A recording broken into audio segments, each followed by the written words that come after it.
ويقول فرمي ومن أعرض عن ذكري فإن له معيشة ضنكا لقل هم جناحك هول دم أمان بيرخوم وإيوش بخمو ومن أعرض عن ذكري لقرآنكم لا يذكردني من لعبادتهم هركسي بشت هلكا هركسي جوين داتي فإن له معيشة ضنكا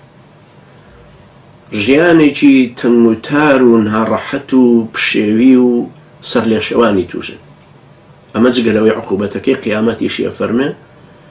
ويحشره يوم القيامة أعمى بشوريج لبي حشريك قال ربي لما حشرتني أعمى وقد كنت بصيرا يا ربي خوايا بوچی کە من چاوم ساغ بوو ئێستا وا چاوم کوێرە بۆ بە کوێری حەشرت کردو قال كذلك أتتك آياتنا فنسيتها وكذلك اليوم تنسى تو آية بەڵگە و دەلیلەکانی ئەمە هەموو پێگەیشتە بوو بەڵام بیر خۆتت بردنەوە ئەها ونسوا حظا مما ذكروا به ئەها چۆن لێرا فەرمێ بیر خۆتت بردبوونەوە تۆ بەشێکی لە بیر چوونەوەی خۆت تۆ خۆتی کە ئەو دەلیلانەی هەتن ئەو ئاەت و حەدیسانەی ئەیزانی نایگەێنی تۆ بە خەڵکی تر کە پێغەمبەر عەلەیهی سەڵات وسەلام فەرمێ بەلغوا عنی وەلەو ئایە تۆ خۆتی کە ئەوەندەی مەشغوڵی بە دنیاوە یەک لەسەر سەتی ئەوە مەشغوڵ نابی بە دینەکەت نوێژێکی هەڵپڕوزاوانە کە خۆشت نازانی چەند ڕکاتت تیا کرد خۆشت نازانی کەوتت ئیاکە نەعبود و ئیاکە نەستەعین چەند باسی عیبادەت و ئیستیعانەت کرد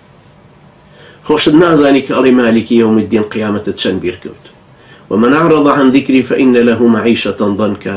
ونحشره يوم القيامة أعمى هروها أفرمي ومن يعرض عن ذكر ربه يسلكه عذابا صعدا هر کەسێ پشت کاتە پەیامەکەی خوای گەورە ژیانێکی وای بەنسیبەکە کە هەر وەکو لەگەڵ ژان و ناسۆرا بە هەورازە ئەسەرکرد ئێوە تەسەور کەن یەکێک ڕەبووی هەبێ ئەنجا بڵێ بەم شاخی ئەسەرکە لە دواوە قامچی لێدەن و ئیجباری کەن لەسەر بێ زۆر بڕووی ئەمە چەند تەنگە نەفەسە بێ ئەم ئاەتە وەصفی ئەم ئیماندارەی خاوەنی بەدگومانی و خاوەنی وەلکردنی دینەکە ئاوە وەصفیەکە ئەمە هێشتا هەر مسلمانە ومن أعرض عن ذكري فإن له معيشة ضنكا ومن يعرض عن ذكر ربه يسلك عذابا صعدا تو هم وقت من لبرشابي بزانت شنكاري قرص